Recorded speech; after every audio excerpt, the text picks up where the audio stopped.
All right, so special thanks to this company for sending us their smart hydroponics growing system. Now, this is the box it comes in. Hello, enjoy your indoor gardening system. The back here tells you a little bit about it. 15 pods, 2 grow modes, 24-hour water pump system, console operation, 36-watt LED grow light, extendable light rod, simplified control panel, and temperature regulation. That's just the side.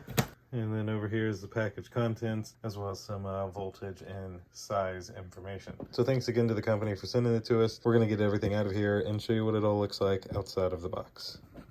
All right, so here is everything that comes inside of the smart hydroponics growing system. So inside of this box is, of course, a full instruction manual that you will want to read through that tells you everything about this thing. I mean, it is very, very detailed on how you would do everything. Now, this is the actual device here. The LED lights are up top, and right there is where you can add your water.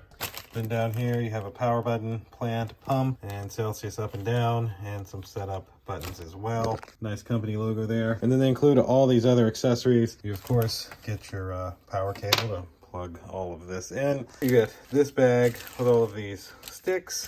You get this nice like funnel here. And then these look like caps to cover these for the ones not being used. I believe these go inside of here to go inside of here to plant and grow your tomatoes. Now you also get shears for cutting, as well as these few utensils with the zip ties and stuff, all in this nice branded little bag here. So that is everything that comes inside of this kit. Absolutely everything you would need to just start growing whatever you want to grow, with a full system, an app that's supported to do everything for you without you really having to do nearly as much of the work. So thank you all for watching. Thanks again to RGBing for sending this to me to unbox and show you, and we'll see you in the next one. Deuces.